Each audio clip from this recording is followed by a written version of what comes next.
예, 오늘 하나님이 주시는 말씀은 신명기 5장 18절과 19절 두 절 말씀 보겠습니다. 제가 갖고 있는 성경은 270페이지에 있습니다. 신명기 5장 18절, 19절에 있는 말씀입니다. 예, 같이 한번 봉독하겠습니다. 시작. 간음하지 말지니라, 도둑질하지 말지니라. 아멘. 잠깐 기도하겠습니다. 모든 것의 주권자신 하나님 아버지, 오늘도 말씀을 들고 주님의 사랑하는 자녀와 함께 은혜 받기 위해서 이렇게 머리 숙였습니다. 현장 예배가 아닌 영상 예배라 많이 부족하고 또 그런 교류가 없지만, 그러나 성령님의 인도하심에 따라서 하나님의 인재를 통해서 은혜가 얻게 해주시고 또 하나님의 능력을 체험하는 시간 되게 하여 주옵소서. 비록 아버지 하나님 이렇게 영상으로 예배 드리는 가운데 있지만 성령님께서는 모든 걸 주장하시기에 오늘도 말씀을 들을 때 하나님의 능력을 보게 하시고 하나님의 임재를 체험하게 하시고 이 험난한 시간 또 어려운 이 시기에 승리하며 살아갈 수 있는, 그래서 하나님의 귀한 자녀가 되는 축복이 있게 하여 주시옵소서. 주께서 이 모든 것을 이루어주실 줄 믿습니다. 성령님 함께하여 주시옵소서. 우리 주 예수 그리스도의 이름으로 기도드리옵나이다. 아멘. 지금 저희들은 십계명에 대해서 나누고 있습니다. 우리 매주 수요일마다 십계명에 대한 말씀 나누는데 오늘은 제 7계명과 8계명 두 계명에 대한 말씀을 나누면서 은혜 받고자 합니다. 아마도 십계명 중에서 제일 논란을 빚고 있을 계명이다라고 한다면 아마도 이 7계명이 아닐까 하는 생각을 합니다. 왜냐하면 이 성과 관련된 문제이기 때문에 예나 지금이나 큰 시험이고 유혹이기 때문에 사실상 이 7계명이 가장 어려운 부분인 것 같아요. 논란이 많습니다. 그래서 어느 것이 옳으냐 들으냐라고 하는 그런 문제들이 많이 나오는데, 아무래도 이 7계명을 그래도 좀 잘 지키는 지역은 어디냐라고 한다면 중동, 아랍권에 속해 있는 중동 지역이 아닐까 하는 생각을 합니다. 왜냐하면 그곳에서는 가끔가다 이렇게 보도되는 뉴스에 의하면 그런 성적인 어떤 문제로 인해서 친척들이, 가족들이 이렇게 그에 대한 대가, 처벌하는 그런 모습을 통해서 명예살인이 일어나기도 하는 사건을 보게 되거든요. 그러니까 사실상 참 어떻게 그걸 해석해야 되느냐 하는 부분에서 참 많은 어려움이 있다라고 볼 수가 있습니다. 그래서 중동 지역에 보시면 여성들에게 히잡이라고 하는 머리덮개나 부르카라고 하는 온몸을 가리는 것을 입게 하는 것을 보게 됩니다. 그 이유는 신체가 노출되면 그런 성적인 유혹이 있을 수 있어서 어려움을 겪을 수 있다라고 하는 남성의 편의적인 생각을 입혀서 한 발상이기도 하죠. 어쨌든 지금 그렇게 일어나는 온 세계가 사실은 남성이나 여성이나 성평등에 대한 것을 강조하고 또 그런 법들을 많이 만들죠. 그래서 간통죄라든지 아니면 그런 여러 가지 법적인 부분에서 영역을 침범하지 않겠다. 또 자기의 결정권이 중요하다라고 하는 그런 의미에서 성의 자유를 많이 나타내고 있는 게 또 사실입니다. 그래서 사실상 이 성적 타락은 굉장히 좀 위험하기도 하고 또 우리 믿는 사람에게도 굉장히 다가오는 유혹이기도 합니다.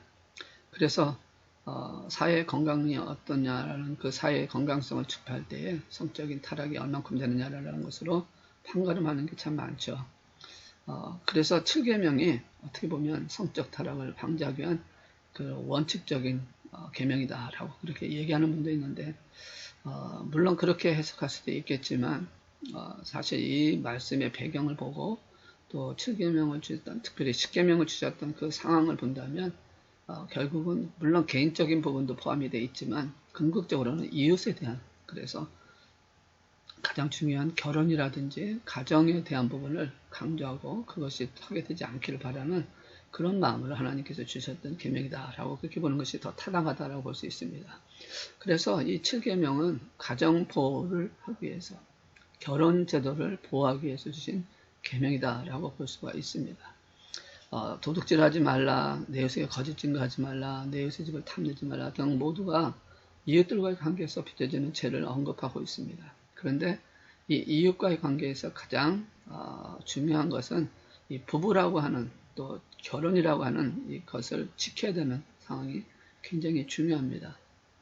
왜냐하면 이제 앞으로 이스라엘 백성들이 가나안 땅에 들어가게 되면 그들이 마주쳐야 할 가나안 일측 쪽에 그 우상 숭배했던 그 모습과 비교하면 그 모든 것이 얼마나 음란하고 또 타락한 그런 가운데 있기 때문에 보호하는 가정의 보호, 결혼에 대한 보호, 이웃에 대한 보호를 하기 위해서는 특별한 것이 좀 필요하다고 말씀하고 있는 것이죠.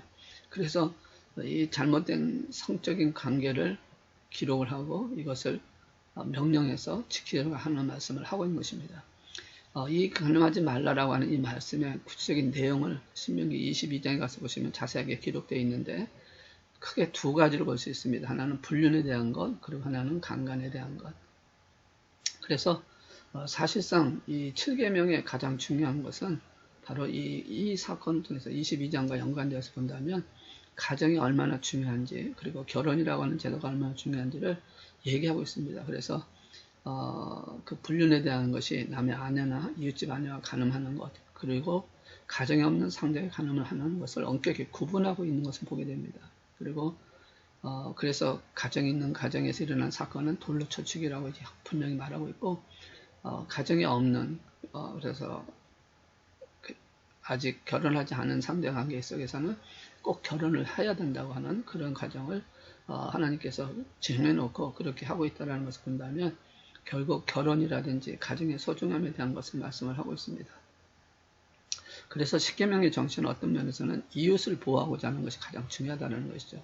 5계명이나 6계명이나 7계명이나 8계명 이 모든 부분 보면 가정에 대한 이웃에 대한 부분들, 그래서 그것을 금지하고 있는 가장 큰 이유는 바로 이웃을 보호하고 가정을 보호하고자 하는 하나님의 계획적인 것이 있다는 것이죠. 그래서 살인하지 말라도 마찬가지고 도둑질하지 말라는 것도 마찬가지입니다. 다 이웃을 보호하고자 하는 하나님의 계획을 갖고 있다는 것이죠. 그래서 이 7계명에도 보시면 주어와 목적이 없습니다. 이것은 어느 한 남자에게만 정해진 게 아니라 남자나 여자나 똑같이 그렇게 되어진 것이다 라고 말씀을 하고 있거든요. 오래전이라고 보기도 좀 그렇지만 한동안 그 동거하고 결혼하는 그런 유행이 좀 있었습니다. 그래서 살아보고 맞으면 하겠다. 근데 이것은 성경은 분명히 말씀합니다. 이것도 간음이다 라고 말씀을 하고 있다는 것이죠. 왜냐하면 결혼이라고 하는 또 그 가정이라고 하는 것은 인간의 어떤 합리적인 선택에 의해서 좌우되는 것이 아니지 않습니까? 이것은 하나님의 명령과 하나님이 주신 선택에 의해서 이루어지는 사건이라는 것이죠. 그래서 자기 짝을 하는 것은 바로 하나님의 나라를 파괴하는 것이기 때문에 가정을 파괴하는 것은 하나님 나라를 파괴하는 것이고 하나님의 말씀을 불순종하는 것이 되어진다는 것을 알아야 한다는 것이죠. 이 부부라는 영역이 침범당할 때 가정은 파괴되고 싸움까지 부르게 되어 있습니다. 동물 세계에서 가장 강력하게 싸울 때가 언제인지 아십니까? 바로 짝짓기 할 때라고 합니다. 모든 생명체는 생존하는 것과 번식하는 것이 가장 본질적인 문제입니다. 그래서 이 짝을 찾고 보호하기 위해서는 목숨을 걸고 한다는 것이죠. 하나님께서 인간에게 정해주신 질서도 한 남자와 한 여자가 만나 가정을 이루는 것입니다. 이것은 온 세계가 보편화되어 있는 사건입니다. 근데 이런 가정을 파괴하는 것이 바로 간음이라는 것이죠. 부부간에 어떠한 잘못을 정했어도요, 용납이 될 수 있지만 이 성적인 면에서 잘못을 하는 것은 용서가 되지 않는다는 것입니다. 간음은 상대 배우자를 배신하는 그런 행위고 또 가정을 깨는 죄가 된다는 것이죠. 이 죄는 보통 우리가 하나님과 관계 속에서 일어나는 것을 생각하지만 이웃과의 관계 속에서 일어나는 것이 더 큰 죄가 될 수 있다는 것을 말씀하는 것입니다. 우리가 행하는 죄들이 주로 사회적 관계에서 일어나는 것이지 않습니까? 하나님과 관계 속에서 일어나는 것도 있지만 대체적으로 우리가 일어나고 있는 모든 죄들은 사회적인 관계에서 일어나고 있다는 것이죠. 이웃에게 피해를 줄 때 그것이 곧 죄가 되어진다라고 성경은 많이 기록을 하고 있습니다. 창세기 39장에 보면 요셉이 시대장 보디발의 집에 있을 때 그 안주인이 요셉을 유혹하는 장면이 나옵니다. 그때 요셉은 이렇게 말을 하면서 단호하게 거부를 합니다.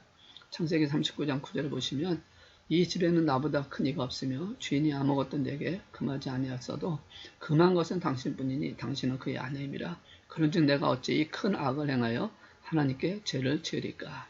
다시 말해서 이 요셉이 지금 하는 말은 정결을 어기는 것이 죄가 아니라 간음이라는 행위를 통해서 다른 가정, 상대방의 가정을 파괴하는 것이 바로 죄라고 말하고 있다는 것이죠.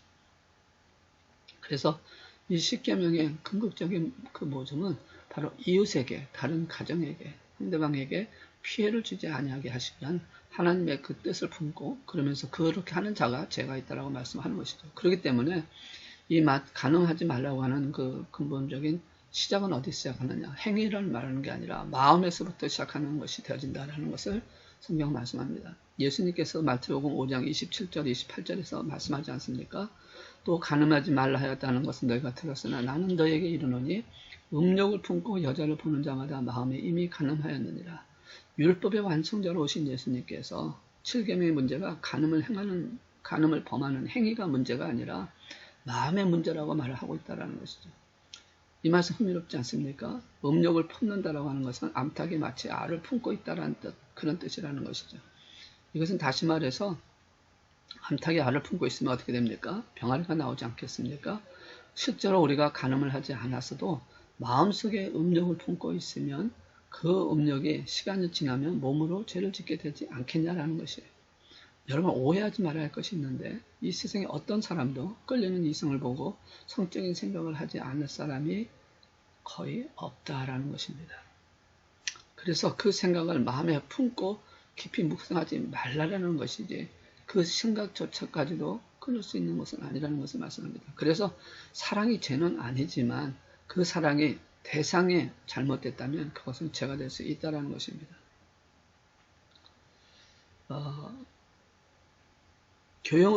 교회만 다니지 말고 교회가 다루는 책이 있는데 그 책에서 유혹을 이렇게 설명을 하고 있습니다. 내가 유혹 앞에서 넘어졌다면 그 이유는 결코 하나님 때문이 아니다. 속지 말아라. 하나님을 탓하지 말아라. 다른 사람을 탓하지 말아라. 유혹의 원천은 바로 나다.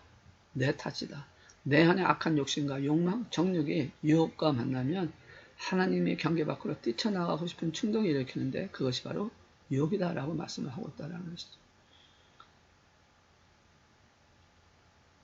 그래서 우리가 지금 이 마음에 대한 얘기를 하는 것은 다시 말해서 죄에 대한 원천적인 봉쇄를 해야 되고 그러기 위해서는 하나님과 동행하는 삶을 살아야 된다라고 말씀을 하는 것이죠.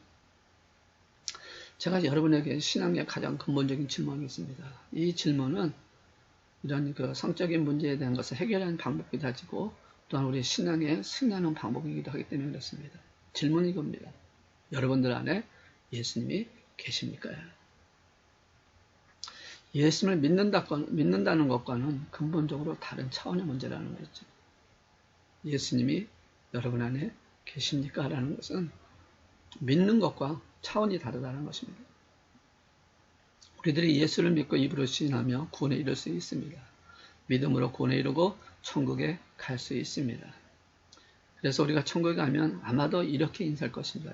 예수님 말씀 많이 들었습니다. 그러나 오늘 우리가 하고자 하는 것은 알고 있는 그 상황이 아니라 바로 마음속에 성령이 계시냐라는 것이죠. 여러분 안에 성령이 계십니까? 만약에 글쎄요 라고 말을 끊는 분들은 조금 조심하셔야 된다는 것이죠. 우리 마음속에 예수님이 계시고 우리 마음속에 성령님이 계신다면 우리는 마음의 죄를 극복할 수 있다는 것입니다. 사람들에게 보이는 죄야 안 지겠지만 우리들이 짓는 마음의 죄와 죄의 속성들이 아무도 없는 곳에서 아무도 보지 않는 곳에서 이루어지고 있다는 것을 부인할 수가 없기 때문에 그렇습니다. 정말 신앙스럽게 생활하려는 성도의 생각 속에 가장 중심적인 것은 바로 거룩성에 대한 문제라는 것을 우리는 깊이 알아야 한다는 것이죠. 남에게 보이는 거룩이 아니라 혼자 있을 때 거룩하라는 것을 말씀합니다.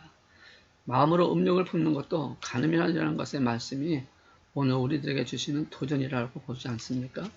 다시 한번 강조해서 말을 하자면 하나님께서 자신의 백성에게 가장 원하시는 것이 거룩이라는 말씀입니다. 레위기 11장 45절에 있는 말씀 보시면 나는 너희 하나님이 되려고 너희를 애굽 땅에서 인도하는 여호와라.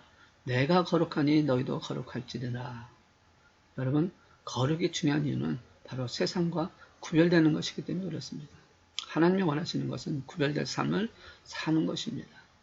세상은 점점 이 간음의 죄를 정당화하려고 합니다. 아니 오히려 이런 법을 지키는 것이 시대착오적인 생각으로 보이기도 합니다. 그래서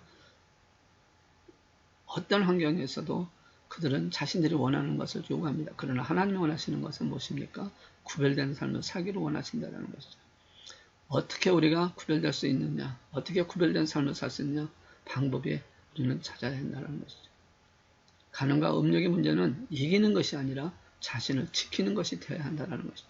이기려고 하지 마십시오. 자신을 지키려고 하십시오. 자신을 지키는 것이 죄와 싸워 이기겠다는 자연인 것이기 때문에 이 자신을 지키기 위해서는 죄의 자리에 가지 않도록 자신을 보호하는 것이라는 것입니다. 세상에 있는 사람들은 거룩하지 않아도 성공하는 사람이 있습니다. 여러 가지 문제가 있어도 성공하는 사람이 있고 자신의 재능을 가지고 우승하는 사람도 보게 됩니다. 그러나 하나님의 일은 그렇지 않다는 것이죠. 하나님의 일은 거룩해야 한다는 것입니다. 거룩하지 않으면 하나님이 쓰지 않는다는 것이죠. 하나님이 쓸 수 있는 사람이 바로 거룩한 사람이라는 것을 말씀하고 있습니다. 가늠하지 말라는 계명을 하나님이 쓰실 수 있는 사람이 되라는 계명으로 이해해야 한다는 것이죠. 우리가 이 세상을 살아가면서 가장 축복된 것 중에 하나는 영향력 있는 삶을 살아가는 것일 것입니다. 이 영향력 있는 삶을 살아가는 것은 바로 거룩성입니다. 하나님께 대한 순전함, 자기 배우자에 대한 성실함, 하나님의 나라에 대한 온전함이 있어야 한다는 것이죠. 이 시대에 수많은 영적 지도자들이 넘어가고 있을 때 가장 큰 영향을 미쳤던 빌리그리암 목사가 있습니다. 많은 능력을 통해서 많은 사람을 통해서 한동안 반짝거리며 났던 사람들도 자신의 그런 가정의 문제 아니면 어떤 성적인 문제 때문에 넘어지는 사람들 참 많이 보는데 그래도 많은 사람들에게 많은 것을 통해서 모범을 보여준 그 사람은 바로 빌리그리암 목사가 아닐까 하는 생각을 해봅니다. 오늘 제가 이 설교를 하면서도 만약에 제가 떳떳하지 못하다고 하면 어떻게 해서 이것을 피해가려고 할 것입니다. 조금만 하고 바로 넘어가려고 할 것입니다. 어쩌면 죄악에 대하여 희석하려고 할 수도 있습니다. 능력 있는 말을 못하게 될 것이고 문제의 본질을 자꾸 벗어나게 될 수도 있습니다. 자신에게 그런 죄가 있다면 자신의 삶이 완벽하지 않다면 그렇게 될 수 있다는 거죠. 물론 우리가 완벽할 수는 없지만 하나님이 부신 성적인 타락에서 성적인 죄악에서 자유롭지 않는다면 그 죄악을 온전한 자라고 자신할 수 없다면 아마도 그렇게 할 수 없을 것입니다. 우리는 불완전하게 인간입니다. 불완전하게 하나님의 도우심이 필요한 존재라는 것이죠. 어떤 이들은 아마 무서운 범죄를 저지른 사람도 있을 것입니다. 아니, 이제 그렇게 되어질 수도 있는 사람도 있을 것입니다. 하나님은 끊임없이 이 범죄에서 이기려고 고민하며 괴로워하는 우리들의 모습을 보시고 받아주신 분이라는 거죠. 온전한 존재가 아니기에 온전하려고 노력하는 신앙적인 결단은 아름다운 것이라는 것입니다. 우리는 오늘 거룩함을 회복하여 하나님이 쓰고자 하는 그런 자로 쓰기를 원합니다. 하나님의 손에 붙들림바 되는 순간부터 우리를 가지고 있던 온갖 조건들에서 우리는 벗어나게 될 것입니다. 그러므로 우리는 하나님의 손에 들려야 됩니다. 하나님의 삶에 능력이 나오게 됩니다. 이 가늠하지 말라 성적인 문제를 해결하는 것은 마음에서부터 시작되는데 이 마음이 구별되어진 삶을 살기 위해서는 무엇보다 하나님의 도우심이 필요하고 성령의 도우심이 필요한 것임을 말씀을 하고 있는 것입니다.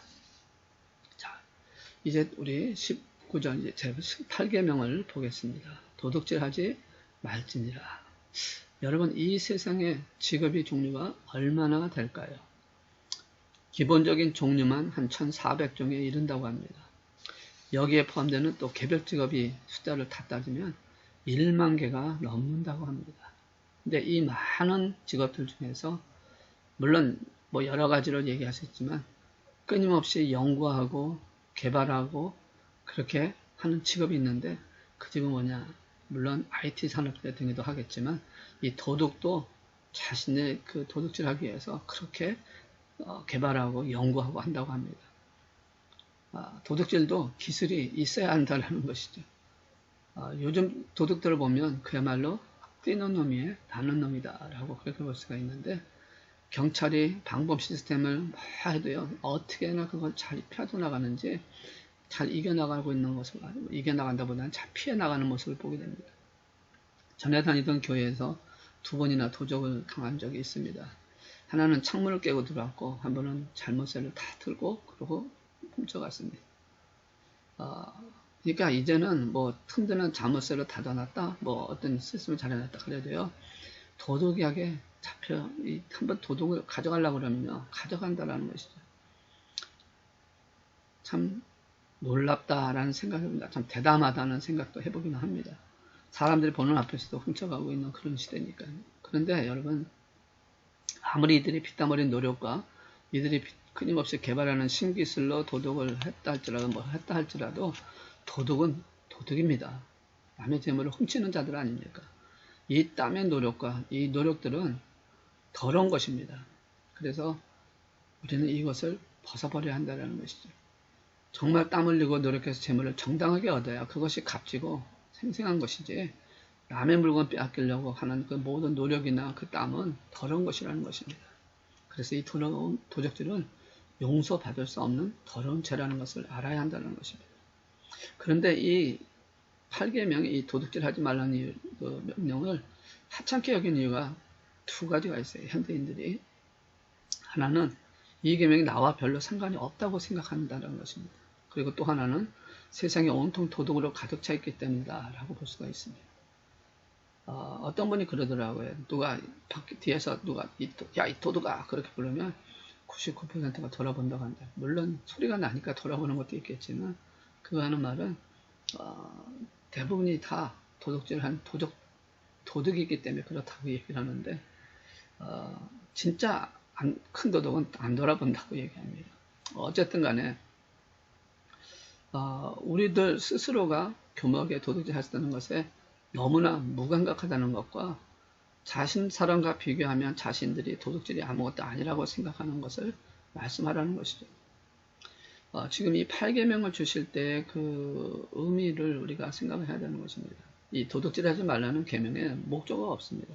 무엇을 도둑질하지 말라는 것일까? 이렇게 얘기한 것이 아니라 이번에 잘 표현하지 않고 있다는 것이죠.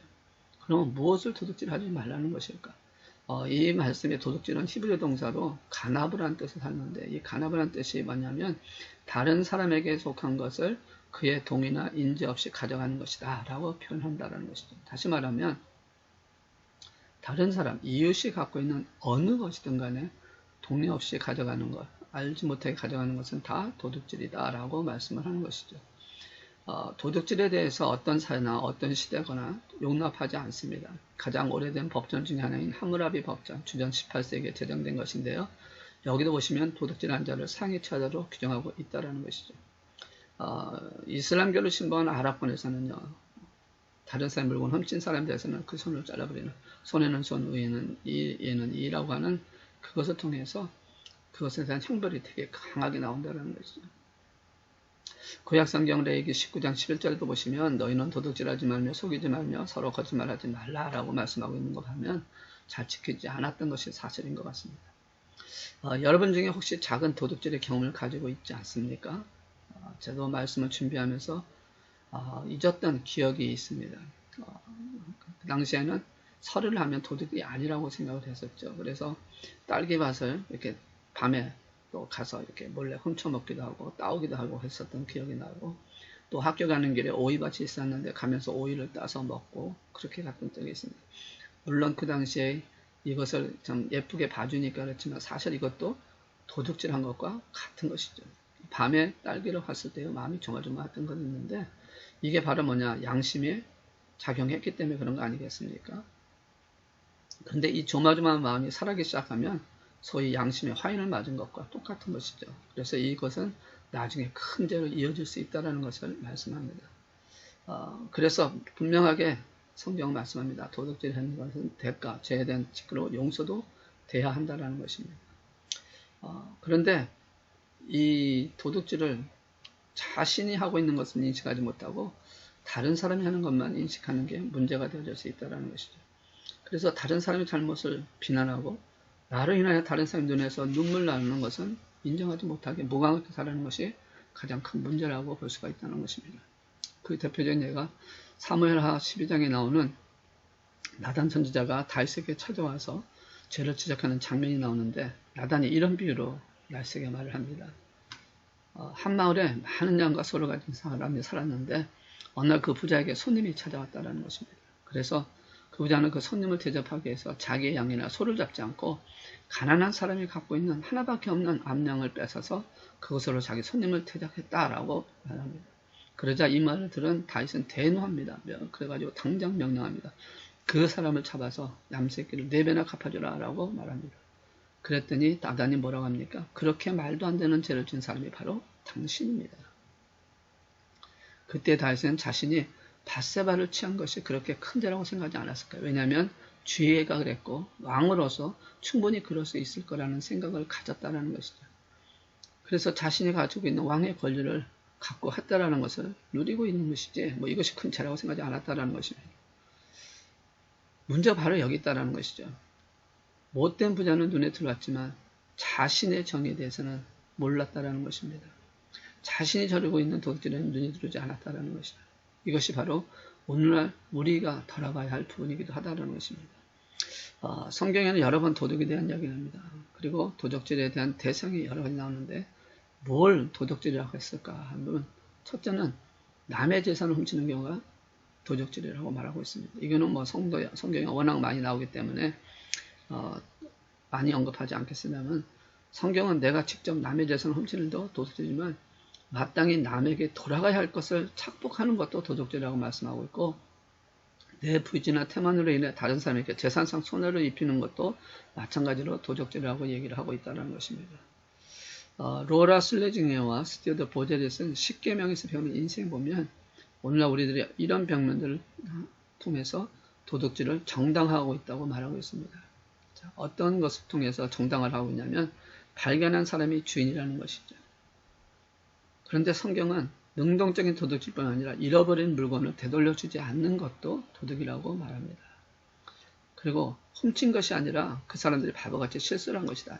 예를 들면 물건을 사러 갔는데 계산원인 캐셔가 돈을 거슬러 주는데 잘못 거슬러 줘서 더 줬다는 거지. 그러면 그 잘못된 것을 갔으면 돌려줘야 되는데 그 사람이 실수니까 내가 실수한 게 아니라 훔친 것이 아니라 그 사람이 바보같이 실수해서 준 건데 그걸 왜 돌려주냐라고 하는데 그것도 도둑이라는 것입니다. 또 과거에 겪은 불행과 고통을 생각하며 이 정도는 당연하다고 생각하는 것입니다. 내가 전에 이렇게 손해를 받고 이렇게 피해를 봤는데 내가 이렇게 되어졌다는 것은 또 내게 없는 것이니 내가 갖는 것이 당연해요 라고 그렇게 얘기할 수가 있다는 것이죠. 오래전에 그 현금 수송차가 전복됐던 사건이 있습니다. 그래서 전복됨으로 인해서 그 안에 들었던 현금들이 이렇게 다 날라갔죠. 그랬더니 그 주위에 있던 사람들이 다 그 돈을 주워갔다는 겁니다. 그런데 한 명도 갖고 온 사람이 없다고 얘기를 합니다. 그러면서 어떤 사람이 그렇게 얘기해요. 이건 하나님이 주신 선물이다. 여러분, 내가 없는 것이니까 내가 하는 것이 당연하다. 내가 주신 것이니까 내가 가는 것이 당연하다? 아니요. 이것도 도둑질이라는 것을 알아야 한다는 것이죠.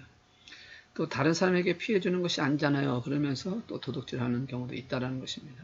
이것은 쉽게 이런 예를 들 수가 있겠죠. 교통사고가 났을 때 그래서 사실 뭐 좀 괜찮은데도 일부러 그 보험금을 타기 위해서 이렇게 하는 그런 행동들 이것도 어떤 면에서는 도둑질이다라고 보는 것입니다. 그리고 또 뭐 여러 가지가 있겠지만 몇 가지만 더 얘기한다면 잘해보려고 그런 것이니까 괜찮다라고 하는 그래서 좋은 정직한 방법이 아닌 잘못된 방법을 통해서 잘해보려고 그런 것이다 라고 하는 것을 통해서 뭔가를 해보려고 하는 것도 도둑질하는 것과 마찬가지다 라는 것이죠.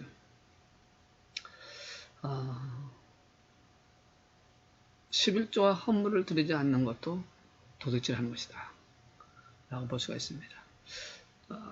또 성경에는 이 도둑질하는 것을 어떤 것을 대상으로 하냐면 사람을 훔치는 일도 도둑질이다 라고 그렇게 규정하고 있다는 것이죠. 출애굽기 21장 16절에 보시면 사람을 후리는 자가 그 사람을 팔았든지 자기 수하에 두었든지 반드시 죽이라 라고 명령하고 있습니다. 여기서 사람을 후린다라는 것은 다른 말해서 납치해서 팔아먹거나 납치해서 자기의 종으로 쓰는 것을 말하는 것입니다.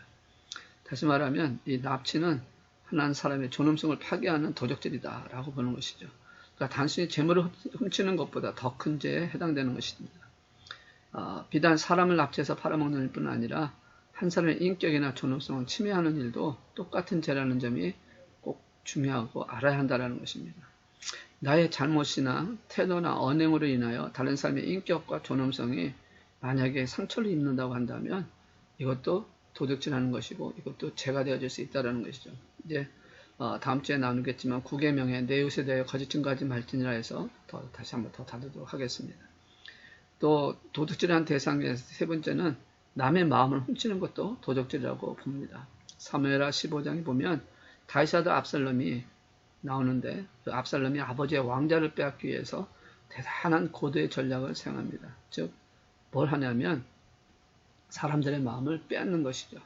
그래서 성문 앞에서 어떤 사람이 송설하게 왕을 찾아가는 것을 보면 왕이 당신 같은 사람을 말을 듣기는 하겠냐, 그렇게 하고 해결해 주지 않을 테니까 나이가 와라, 내가 해결해 줄 거다 라고 하면서 그 문제를 해결해 주고 인기를 얻기 시작합니다. 그래서 사람들이 다윗보다 압살롬에게 더 찾아가는 그런 것이죠. 사람의 마음을 도적질했다고 성경은 표현을 하고 있다는 것입니다.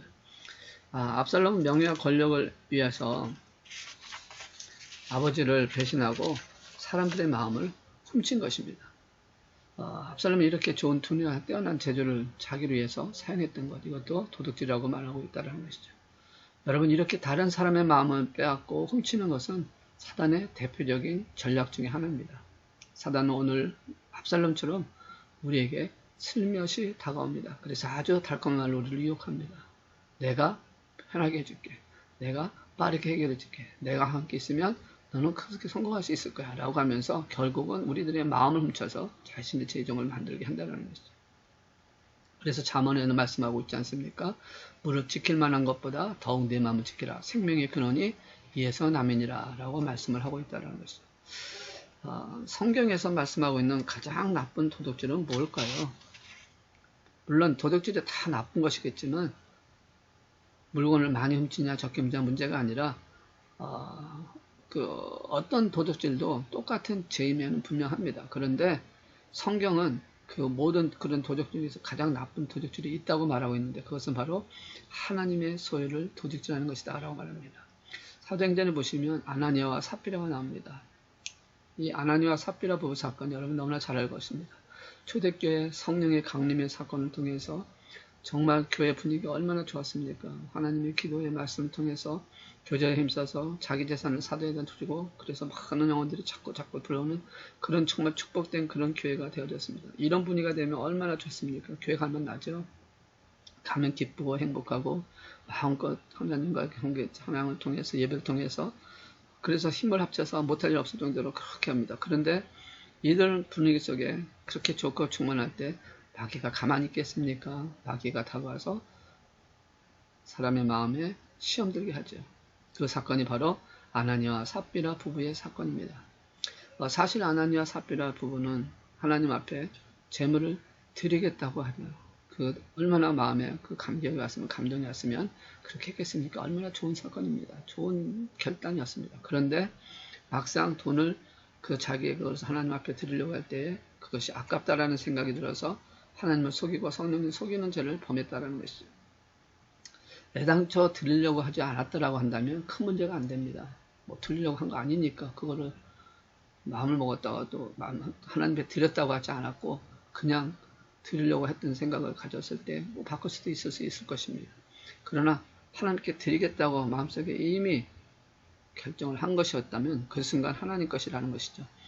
내 것이 아니라 하나님께라는 것이죠. 그러니까 애당초에 하나님께 드리지 않았다면 괜찮았을 텐데 바친다고 해놓고 일부를 떼었기 때문에 이 순간에 하나님의 것을 도적질한 것이 되어졌다라는 것이죠.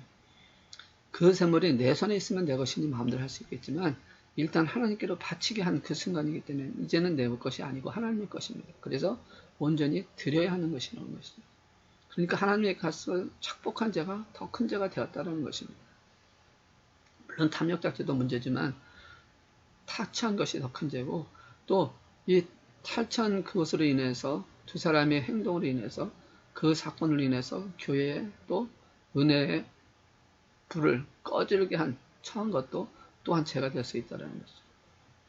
그래서 말라기 3장 8절에 보시면 이렇게 말씀합니다. 사람이 어찌 하나님의 것을 도적질하겠느냐? 이는 곧 11조와 헌물이라고 말씀합니다. 그렇습니다. 하나님께 마땅히 드려야 할 것을 내가 취하고 내 마음대로 쓰는 것은 하나님의 소유를 훔치는 것이 되어진다는 것이죠. 11조 헌물은 모두 하나님께 드리는 예물이 이미 하나님 손에 떠난 것입니다. 어떤 분은 그렇게 얘기를 하더라고요. 전에 있던 교회에서는요. 왜 교회에서 자꾸 헌금 얘기를 하느냐? 왜 헌금 내지 않으면 벌 받는다고 협박하느냐라고 얘기를 하는 분이 있습니다. 여러분, 협박하고 무섭게 만들어서 현금을 내라고 하는 것이 아니지 않습니까? 하나님께 바쳐진 것은 이미 하나님의 것이기 때문에 하나님의 소유를 하나님께 드려야 되는 것은 당연한 것이고, 그래서 하나님의 거룩성을 침해하지 않아야 된다는 것입니다. 만약에 그것을 침해하게 되면, 하나님의 것을 도적질하게 되면 하나님의 거룩을 찾는 것이 침해한 것이고, 하나님께 도전하는 것이기 때문에 그에 대한 대가를 받을 수밖에 없으니까 하나님의 것은 하나님께 드려야 되고 하나님의 것을 절대로 탈취하지 말라고 하는 것입니다. 어떤 이유로든 하나님의 것을 침해해서는 안 된다는 것입니다. 우리를 보호하시려고 하시는 말씀이지 우리를 쓰러뜨리려고 하시는 말씀이 아니라는 것이죠. 내가 모르고 그랬더라도 하나님의 재물을 지배한 일이 생겼다고 한다면 반드시 속죄하시고 하나님 앞에 그 재물의 원금에다 5분의 1, 즉 20%를 더해서 하나님께 드리라고 레위기에서 규정하고 있습니다. 다시 말하면 하나님의 것은 하나님께 드려야 되고 하나님 것을 침해하지 말라. 하나님의 거룩함을 보존해야 한다라고 말씀하는 것입니다. 그리고 또 하나 중요한 도적질이 있습니다.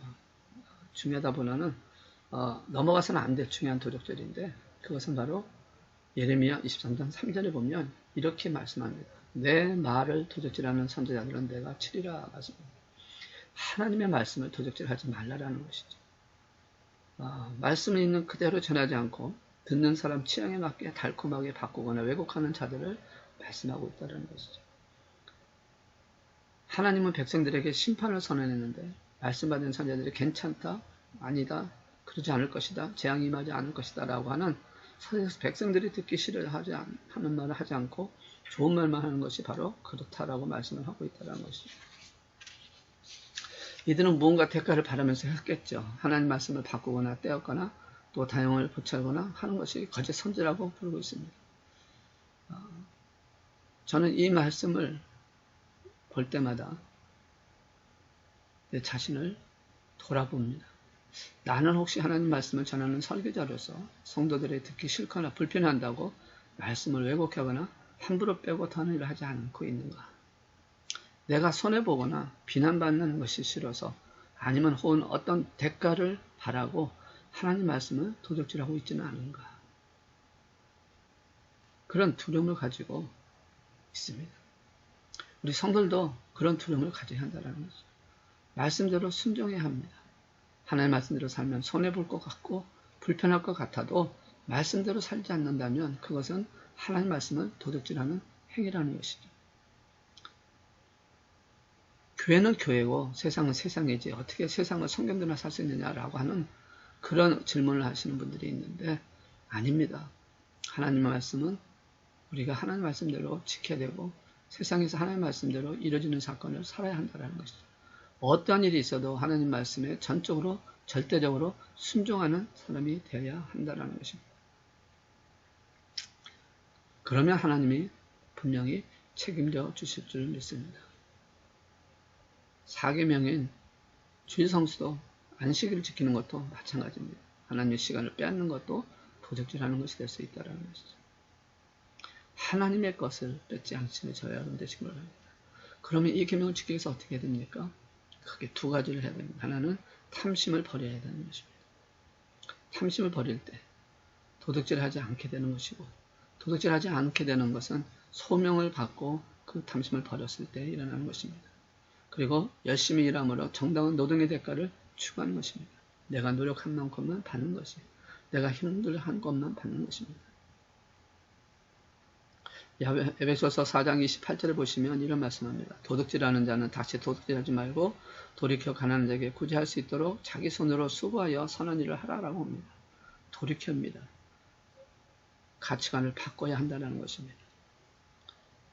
왜 열심히 일해야 되는지, 왜 우리가 하나님 말씀에 순종해야 되는지를 아는 것이고 그리고 우선순위를 분명히 하는 것입니다. 무엇이 우선순위인지. 하나님을 경험하는 삶을 살기 위해서 오늘 우리에게 주신 이 십계명을 통해서 마땅히 거절해야 할 것은 거절하고 해야 할 것은 해야 하는 저 여러분 되시기 바랍니다. 그래서 간음하지 말라, 도둑질하지 말라, 하나님께서 이 말씀을 하신 가장 큰 목적은 바로 이웃을 지키려고 하신, 나를 지키기 하기보다는 이웃을 지키려고 하는 그 하나님의 안에서 일어나는 사건이고, 이 십계명을 통해서 하나님 나라가 확장되어 가고 있다는 것을 우리는 알아야 한다는 것이죠. 또한 다른 사람도 마찬가지입니다. 자신이 다른 사람을 지키려고 하면 서로가 지켜지는 것이기 때문에 이런 아름다운 역사를 통해서 이제 가나안 땅에 들어갔을 때 하나님의 나라가 확장되어 가고 하나님의 영광을 만들어가기 위해서 그렇게 하셨다라는 것이죠. 우리의 삶의 우선순위가 무엇인지를 분명히 알고 하나님의 말씀대로 순종하며 가는 저와 여러분 되시기를 주의 이름으로 축복합니다. 기도하겠습니다. 사랑의 하나님 아버지, 오늘도 또 10계명, 8계명, 7계명, 8계명을 봤습니다. 어제 하나님 말씀대로 간음하지 않는 자들 되게 하시고 도둑질하지 않는 자가 되게 하셔서 하나님께 드려지는 삶이 되게 하시고 맡기신 소명과 또 무엇이 우선순위인지를 분명히 알아서 하나님의 기쁨이 되게 하시고 주님 앞에 서는 그날까지 우리에게 주어진 이 시간에서 우리에게 주어진 이 상황 속에서 최선을 다하여 열심을 다하여 하나님 앞에 드려지는 믿음의 용사가 되게 하여 주시옵소서. 그래서 아버지 하나님 이 십계명이 바로 예수님께서 우리에게 주신 하나님의 약속 그 계명을 통해서 우리의 삶에 하나님의 은혜가 더하게 될 줄로 믿고 그를 감당하며 달려나가는 하나님의 자녀가 되게 축복하여 주시옵소서. 모든 것이 주 안에서 이루어질 줄 믿고 감사드리며 우리 주 예수 그리스도의 이름으로 기도드리옵나이다. 아멘. 이제 자유롭게 기도하시겠습니다.